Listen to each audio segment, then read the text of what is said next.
I've heard a lot of excitement from the people anticipating the panel, like what's it look like under Trump 2.0.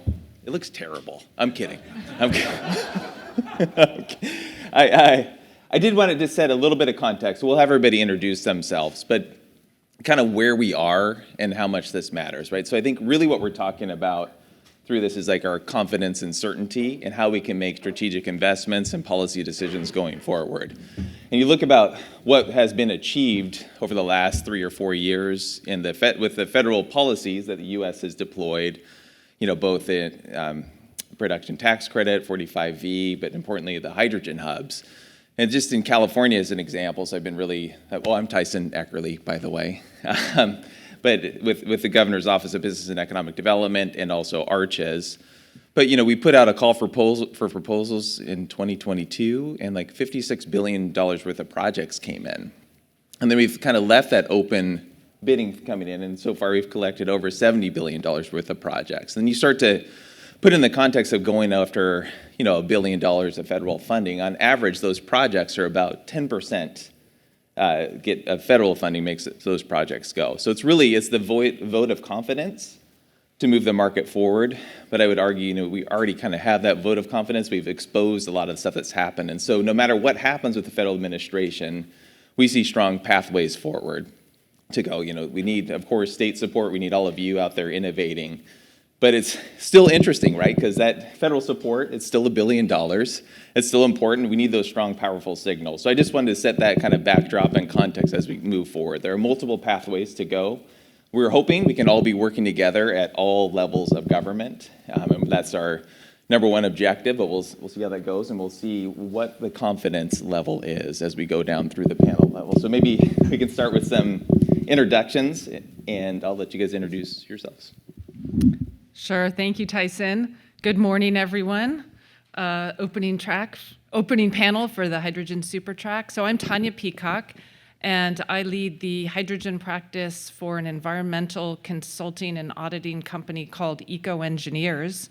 EcoEngineers is based in Des Moines, Iowa, which is interesting because there's actually a lot of hydrogen activity in the Midwest.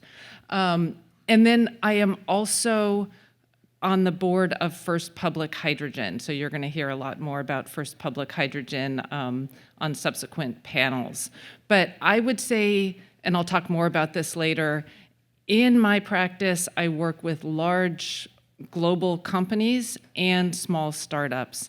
And along the lines of what Tyson was saying, yes, there's a lot of uncertainty at the federal level, but people are still moving forward with their projects. So I'll give some specifics later, but thank you all for being here.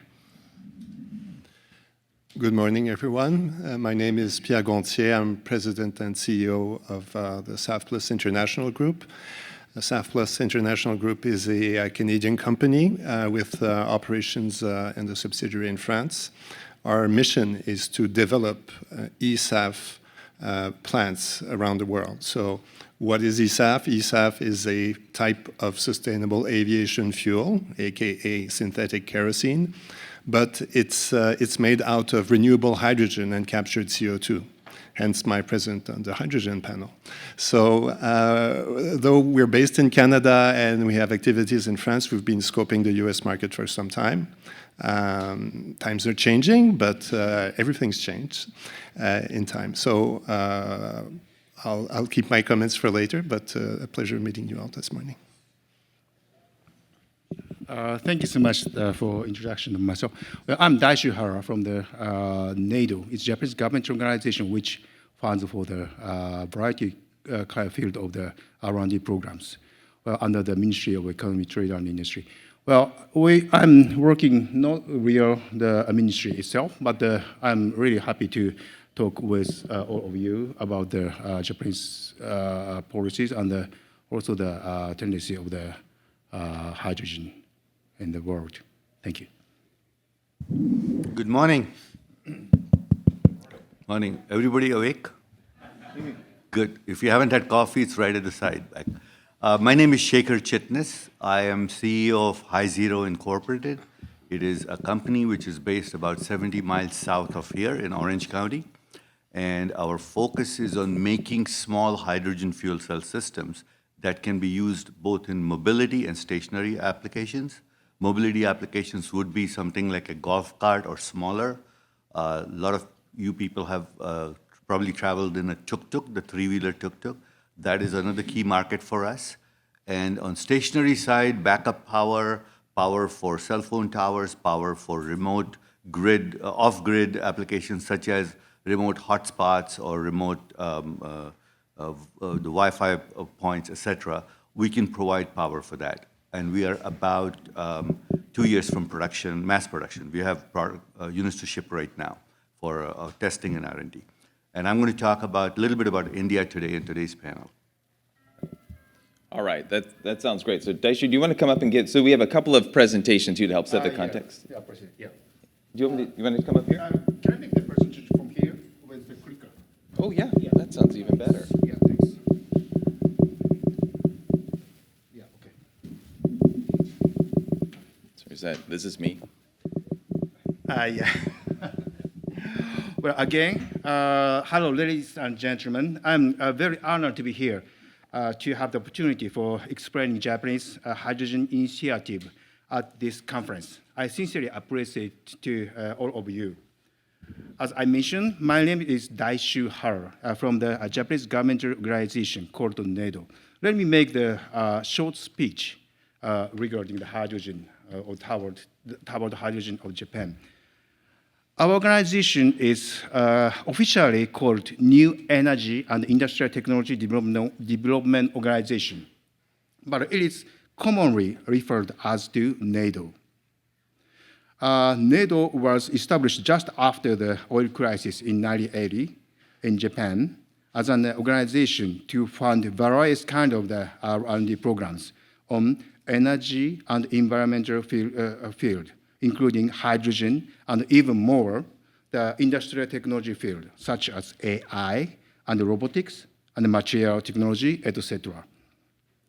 Although our annual budget is approximately $1.5 billion US, we also manage a special fund of $57 billion besides that. As such, we are one of the largest Japanese government R&D funding agency, providing funding based on national policies in close coordination with the Japanese government. I myself is in charge of the hydrogen and ammonia department in the headquarters.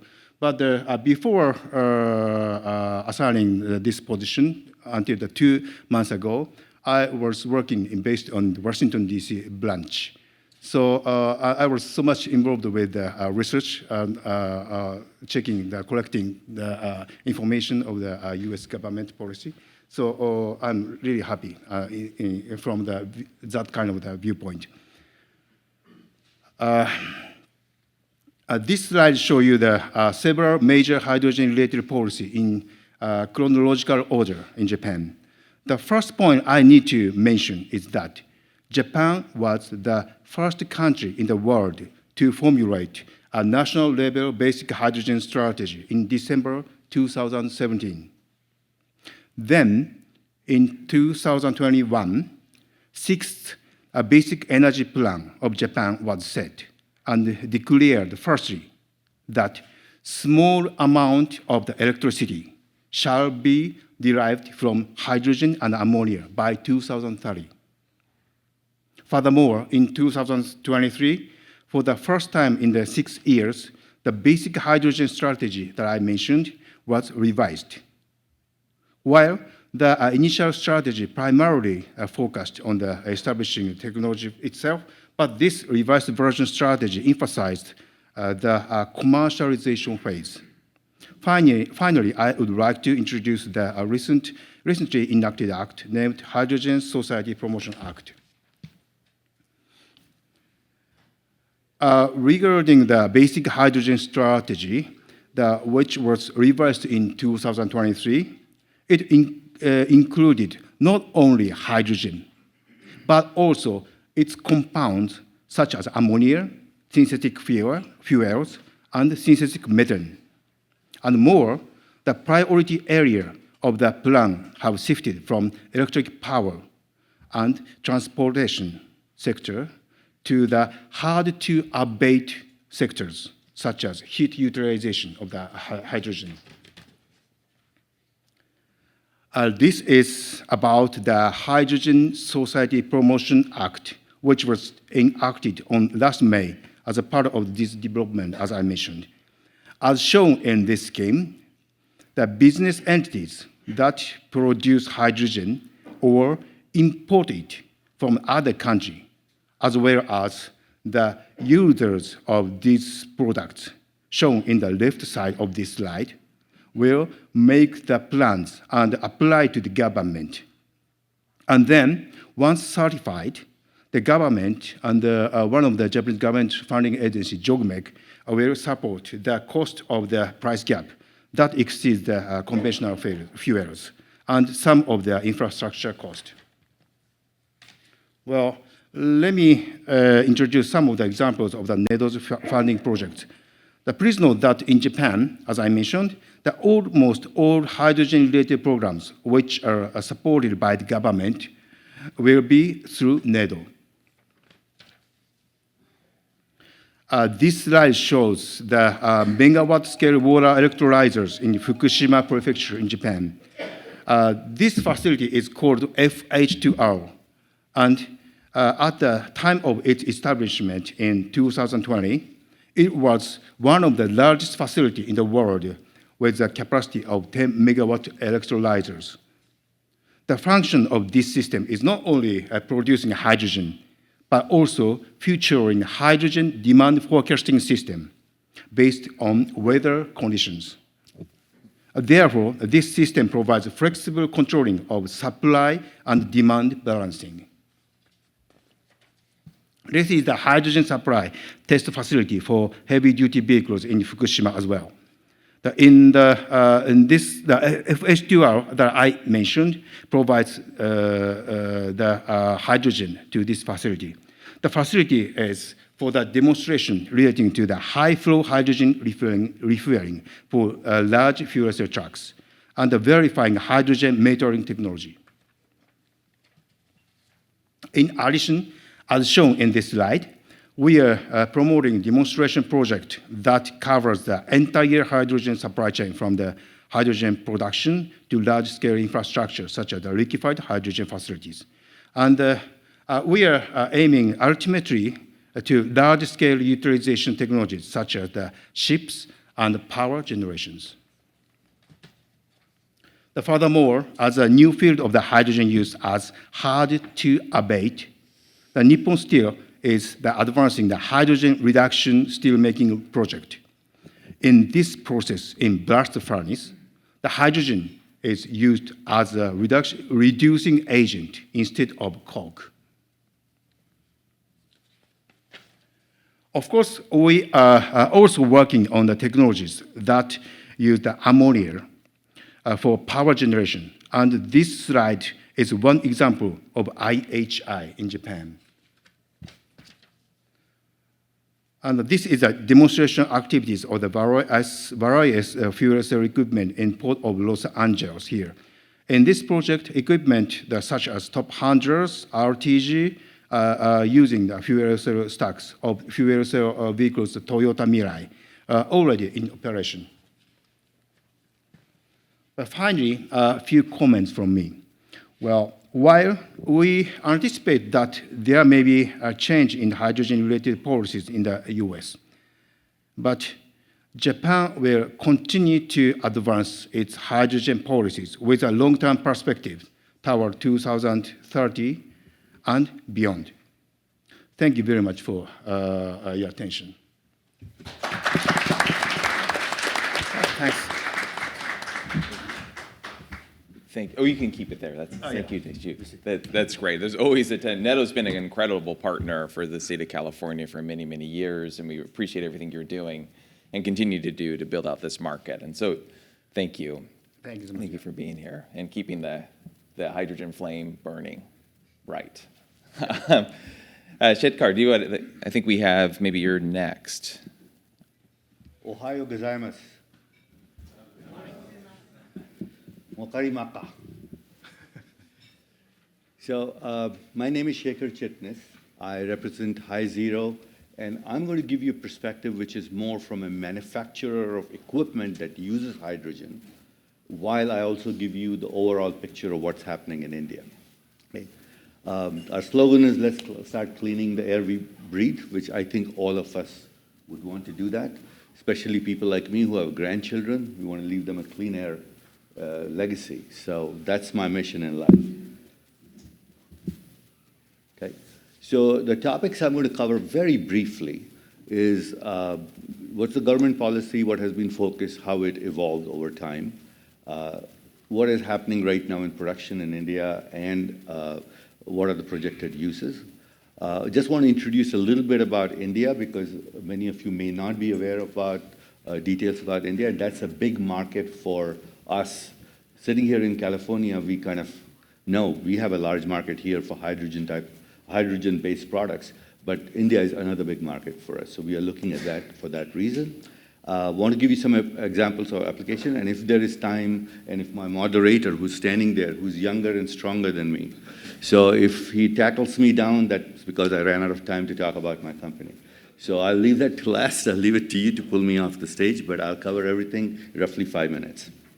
Okay? Okay. Perfect. All right. So initially, India got kind of involved with this, and for about first 20 years of this century, there wasn't much happening. People were puttering around trying to figure out what to do. There was not really any intensity.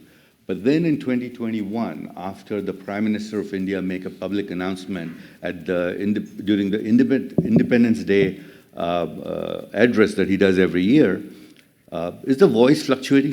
Do I need a better mic? There you go. Is that okay? All right. Thanks, Lex. So that started, but then they went into full depth in terms of understanding the potential, where we want to go, and some background, which probably applies to many other countries. Japan, for example, India is not energy self-sufficient. It can be, but it is not right now. So hydrogen became kind of focus of how do we leapfrog the current generation, go to the next generation. EVs are still happening in India, batteries are still being made in India, but they are looking at hydrogen as next. It's still an idea, though it's not real. Okay. So government initial outlay was $2 billion. Doesn't sound like a lot when you hear about $57 billion and things like that. But for a country like India at that time was a pretty big deal. Since then, about 300 billion. I said what 300? I'm sorry, I meant 300 billion. Projects have been announced. These are mostly focused on making hydrogen. There are not that many projects that are announced for using hydrogen specifically. But the industry focus is going to be on how to utilize all this hydrogen, green hydrogen we are creating. Okay. A lot of pilot projects are happening, but they're all on the buses and above, small buses and above. Cars and below, no one's really looking at it seriously right now. Okay. Sorry for the dense slide here. I'll quickly go through it. I just want to repeat what I just said a little bit, which is that policy is to decarbonize the economy and make India the major exporter of hydrogen. So that's the first point that I want you to take away something from. The capacity announcement is massive. I don't think it's really going to happen. There's going to be some realization that it's not practical to spend that kind of money. So like every other market, there is going to be some retrenchment. So the numbers I'm giving you, I expect them to go down to half of that because I don't think people are going to be able to make economic sense out of the currently announced projects. Okay.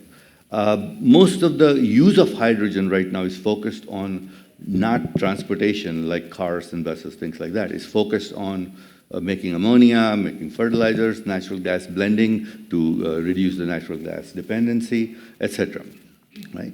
And then, but beyond this, even the manufacturers are not sure how they're going to use hydrogen. So they're basically saying, we're going to export it as ammonia. So there's little uncertainty on the demand side right now. I shouldn't say little. There's a lot of uncertainty on demand side right now. And then before that, before that all goes away, I think we'll have some clarity in a more realistic and a more compact form. Okay? So I want to, as I said, I wanted to introduce you a little bit to India. I want to give you a little bit of a background on that. So it's the world's largest population. It's number 5 in GDP, expected to be number 3 in the next 2 to 3 years. Okay. It's a very diverse country. People don't realize, but you got north to south, you have all kinds of cultures, lots of religions, different religions, lots of languages, lots of ethnicities. They all kind of commingle together, which also means that you need to create products that can meet very diverse segments. The good news is that the population 1.4 billion, you can always find a million here, a million there to sell the product. So even though you might say, oh, there's only 0.1% of populations there, but that's big enough to actually launch products, because we are thinking about that scale here in the US as well. So you have the scale there, okay?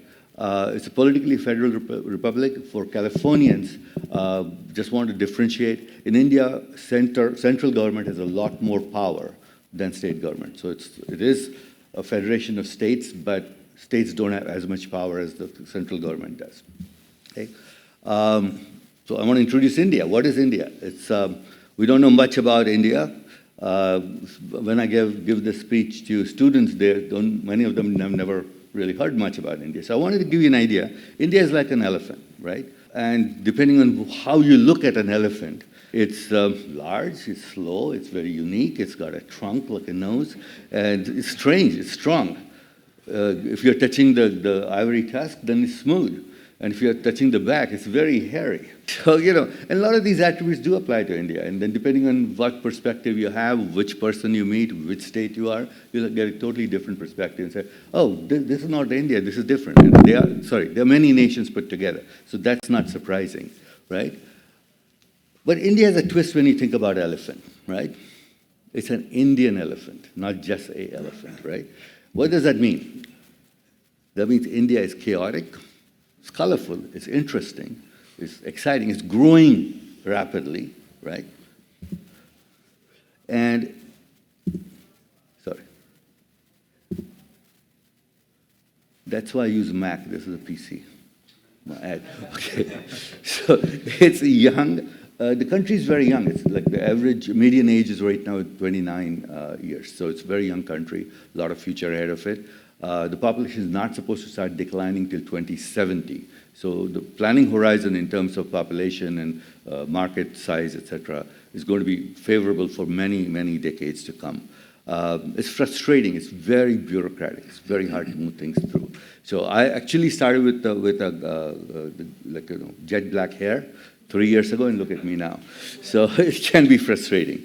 But it's also intriguing. It's loud, diverse. People argue. If there are 3 Indians in the room, you probably have 7 opinions. So that always happens, right? So now, do you have time to talk about mine? If not, I'll cover later. Yes. Okay, go quickly. Okay, so we're a California company. Okay, our core technology is 1 to 10 kilowatt hydrogen fuel cell systems. We have built the vehicle you see here is a 3-wheeler made by Mahindra. We built this in 2021. Been running it for a long time now. This is already decommissioned, and now we are building a second one for Mahindra also. Mahindra is, by the way, the 3rd largest 3-wheeler seller in India. Piaggio is number 2, and Bajaj is number 1. So we're kind of going at the top 5 kind of customers right now. And core technology, fuel cell systems, small, compact, durable, low cost, etc. And then we use metal hydride cartridges to provide fuel, and then we have fuel filling station. So that's it. Thank you very much, and I'll be hoping to questions. Thank you. Great. All right. I probably shouldn't ask this question, but was curious what animal you think the United States is. What? It is this month or last year? Because I have different answers. Okay, yeah, actually, yeah. No, I'm not going to say that. Okay, yeah. I don't know who is taping this and going to listen. Yeah, I think we can all have our own mental image. We'll leave it at that. I'm naturalized, so I still could be reported. All right. Well, maybe Tanya, I could bring it to you. Kind of like you mentioned a little bit about what you're observing in the market, and maybe let's hand it over to you. Sure. So I mentioned I lead the hydrogen practice for EcoEngineers. I'm also the immediate past chair of the California Hydrogen Business Council, and then also on the board of First Public.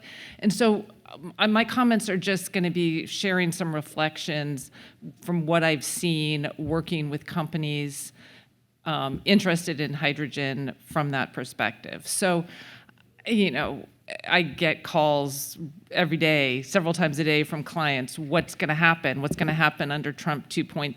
I mean, obviously, it's, unfortunately, it's clear as mud. There's a lot of uncertainty. We don't know what's going to happen.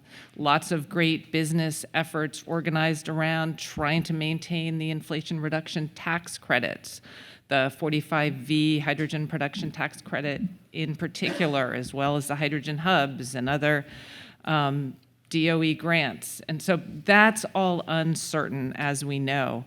But when I take a step back from all of that, it's clear hydrogen is happening. It's not, maybe there's been a little correction, slowing down a little bit, but it is absolutely not stopping. So, looking at and talking about clean hydrogen, of course. So, looking at a global level, globally, investment has grown sevenfold in the last 7 years. Looking at IEA data, in 2024, there were 49 projects that were over 10 megawatts that reached construction or FID. I think we're all aware of in hydrogen, there are lots of ambitious announcements, and then the number of projects that actually get to FID are fewer, but it's still happening. And so we're seeing a little bit of a scaling back in the size of the projects. We're seeing more megawatt, but multi-megawatt level projects and fewer of the gigawatt projects. And we're also seeing kind of a shift in terms of the projects getting to FID. A lot of those are happening in Europe. Looking at year-over-year growth, certainly China, and then as Shekhar was mentioning, India is a huge growth area for China. So, as we all know, hydrogen is international, and even though we have this turmoil in the US, the importance of our international relationships, and maybe those start to be subnational relationships. California is absolutely looking at trying to negotiate agreements directly with countries in order to make sure that those connections can still, and exchanges of information and technology can still happen. So, none of this is easy, none of it's clear, but there's a lot of willingness and actually a lot of momentum to keep things going. And I think one of the why I am optimistic about hydrogen is, so in addition to using hydrogen directly in transportation to decarbonize hard to decarbonize industries, hydrogen also can be used to produce other projects. And I'm seeing a lot of that in my practice. So everything from e-fuels to ammonia, to sustainable aviation fuel, renewable diesel, methanol, hydrogen can be used as an input to to make all of these fuels.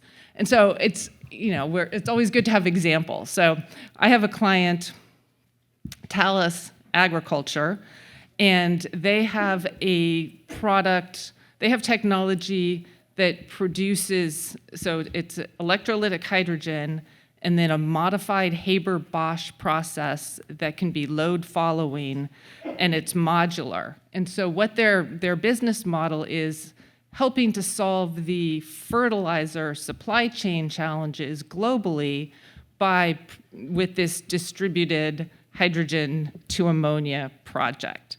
And so they have a project in Boone, Iowa, and they are actually producing renewable ammonia with their containerized modular system, and they can produce up to 20 tons per day of renewable ammonia. And this is on-site anhydrous ammonia, which can be used directly as a fertilizer by local farmers. So they're going to start off in the Midwest and the Corn Belt, but expand that to other agricultural regions in the US. So yes, the 45V hydrogen production tax credit would help the economics of their project, but it is happening without that. I mean, the supply chain challenges around fertilizer help a lot. I think the price of fertilizer doubled between 2021 and 2022, and it hasn't gone down yet. And so there you have hydrogen as a problem solver for fertilizer. I'm also seeing more and more hydrogen off-gas projects, particularly hydrogen off-gas to e-fuels, methanol in particular. And so, the International Maritime Organization has this global shipping decarbonization plan. And certainly, again, there are political headwinds, it's challenging, but just the fact that I'm getting more clients wanting to produce methanol, clean methanol, for this market is also encouraging.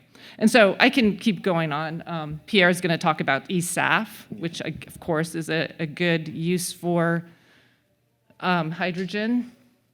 So I'm seeing that kind of innovation at the local level, and a lot of this, and then we have the state program. So the other thing I tell clients is, with the uncertainty at the federal level, the importance of state programs is more and more important. So of course there's the California Low Carbon Fuel Standard, also the Washington Clean Fuels Program, the Oregon Low Carbon Fuel Standard. So those markets aren't as big as California, but there's still projects that are being developed in order to sell into those markets. So that helps a lot. And then, in a way, I feel like this is saving the best for last. When there's uncertainty at the federal level, you can count on local governments to really step in with innovation and the ability to move quickly to solve problems. And so I'm not going to talk a lot about it, because we're going to have Jason, the CEO of First Public, talk more about First Public, what the idea is. But just to set it up a little bit, First Public is creating a hydrogen marketplace by connecting producers and users and assisting with the distribution of the hydrogen. And so it's really this example of local government rolling up seeing a problem, identifying a solution, and figuring out how to go about it. And so when I talk about First Public in various forums, other hydrogen hubs are interested. First Public is working closely with Arches. There's just a lot of interest in how do you make a hydrogen market and solve a lot of these challenges of, yes, we have a lot of production, but we don't have a user, or you have users who can't get reliable, low-cost supplies of clean hydrogen. Well, you make a hydrogen marketplace, and then you expand the concept. So that is a really exciting development, and this, instead of focusing on the chaos at the federal level and the uncertainty, just getting things done at the local level. So I'll stop there. But those are all reasons why I'm optimistic that there's a strong future for clean hydrogen. Great. Pierre, over to you. Yeah. Well, yeah. No, that's really helpful. Yeah. It's going to happen anyway. I think it's really just like there's a lot of chaos and noise, but it seems like there's a lot of reason to think this market's going forward. And so you're in a position where you're making big strategic investments. You're looking at the U.S., kind of the crazy neighbors to the south. How does that impact your decision making? Well, decision making is based on several parameters. Obviously, being a Canadian company, I think in terms of hydrogen sourcing, which is our primary input and most costly one, you have to look a little bit at the recent history of hydrogen incentives from north and south of our border. Before the IRA was enacted, which followed upon the blender's tax credit we all know about, Canada did not have a very strong stimulus package for hydrogen projects. Of course, hydrogen was used in the petrochemical industry with SMR, the traditional way, which is extremely carbon generating. So when the IRA kicked in, the federal government of Canada was extremely concerned that because of this indirect subsidy, all of the capitals in flowing to hydrogen projects would go south of the borders to the US, I mean, and that would create a situation where it wouldn't be practical or feasible to do any project in Canada because whatever hydrogen or molecule would be produced, it could be produced at a cheaper cost in the US. So there was a necessity to adjust the regulatory and tax incentives. So just in a nutshell, there were two sets of incentives that were adopted at both the federal and the provincial/state level, if you prefer.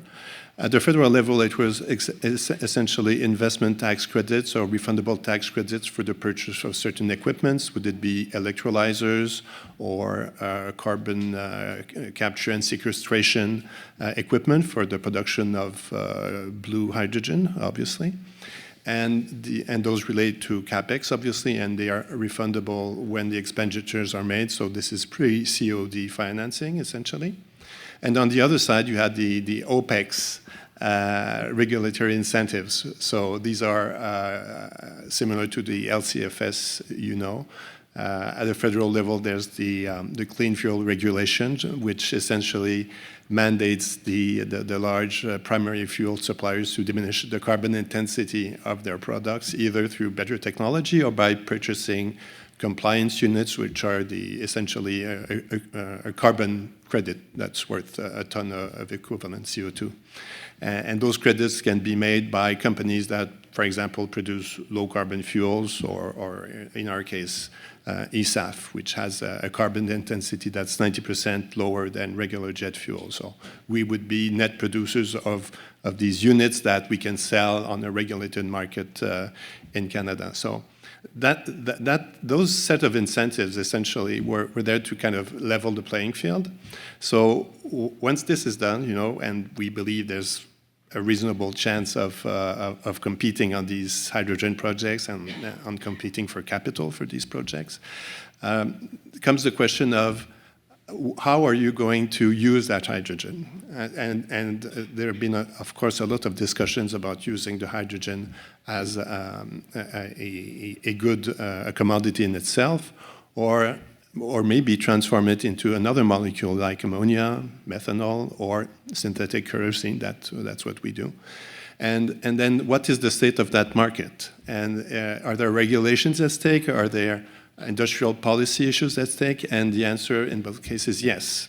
So being the closest business and largest business partner of the US, the incentives and the way the Canadian industrial policy approaches ESAF had to follow one or two pathways, either the European pathways, which is the mandate, or the more, I'd say, North American approach, which is the incentive. So some would call it the stick and carrot approach. So these are two philosophies which can only collide, because in one case you're closing your market and forcing use of that product under the menace of penalties, obviously. And the other case, you let the market operate and decide which project is the better one. So that's why we opened in 2022 a subsidiary in Europe, because we felt that the legislative schemes there were being sufficiently enacted that there was enough certainty to start projects.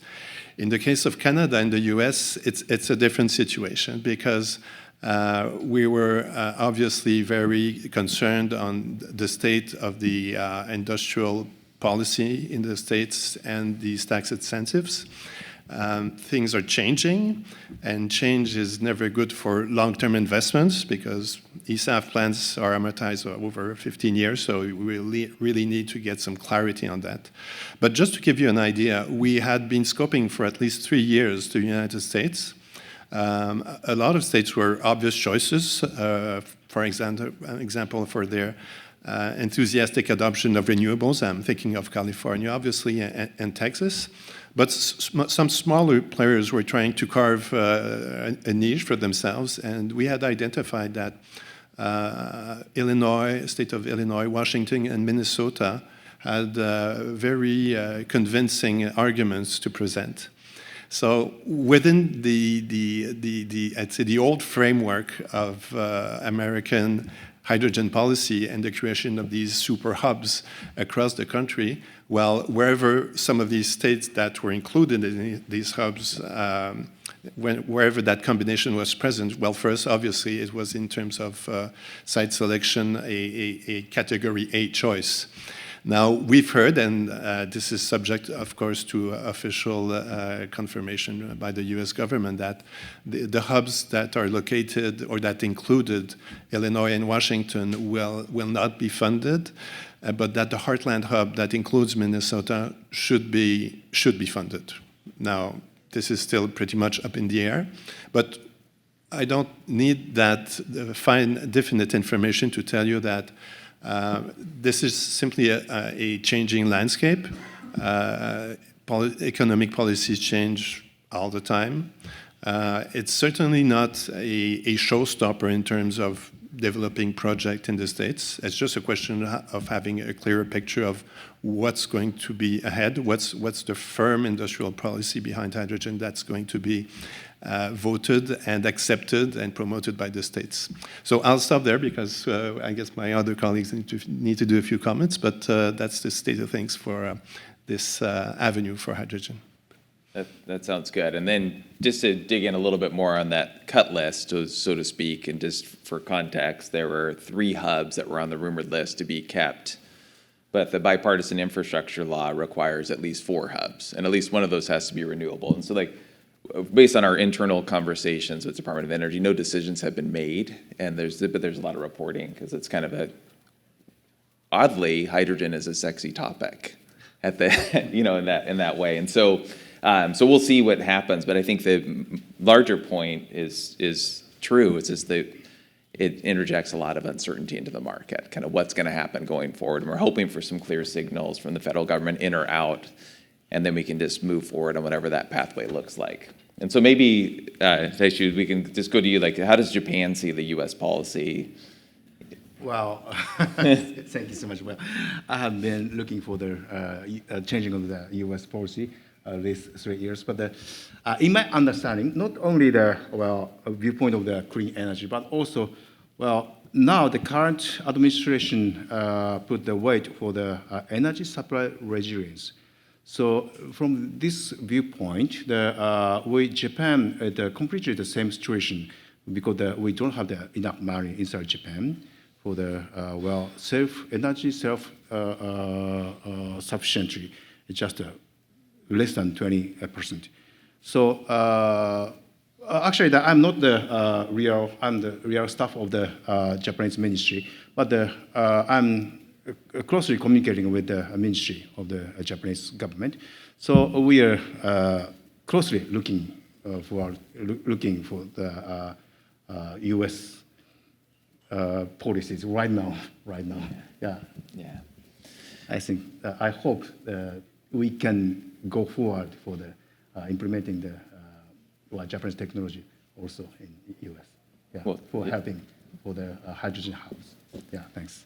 Well, we certainly welcome it in California. Yeah, thanks, of course. Yeah. Thank you. And then Shekhar, I know we just have a couple more minutes left, but you're kind of a unique position, California-based company, focusing a lot on India. Like, how does the current administration impact your decision-making and outlook? So I'll answer that question briefly on 2 levels, on a company level and then as people who are looking at this market, right?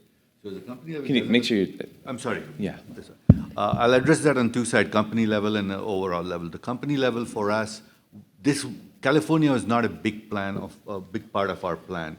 We are looking at making in Asia, selling in Asia. So that part doesn't affect us as long as cheap hydrogen is available. So we are more concerned about people backing away from projects than not. As far as India looking at U.S., India has its own, I don't want to use the word non-aligned, but they have their own neutral policy. They don't take sides. So I think India will be okay through the tariffs, et cetera, at the federal level. But there's going to be chaos for the next few weeks. And as I told in my presentation, India is used to chaos, so we are used to it. It's well, it's good. Well, we had to go through an exercise at Arches to kind of align with the current administration's priorities, and you brought up energy resilience, reliability, all the efficiency wasn't one of them. Dominance, don't forget that. That one I have a You hard can't time say that. stomaching.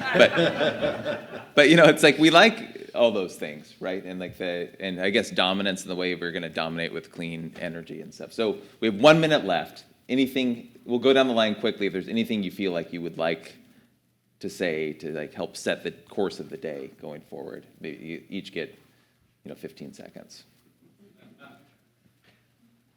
The focus on collaborate, the essence of hydrogen, right? The most abundant molecule element in the universe, and it connects everything. So I do think, as corny as that sounds, it's really collaboration and communication and working together, and hydrogen has a great history of doing that. So let's keep doing it.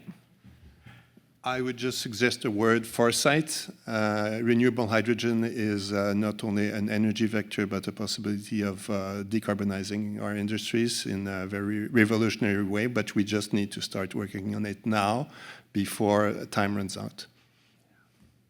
Yeah. From the viewpoint of the energy resilience, for the hydrogen is very, very important, not only for the U.S., but also in the or worldwide levels for the future. So we need to think this situation for the lemonade, I think.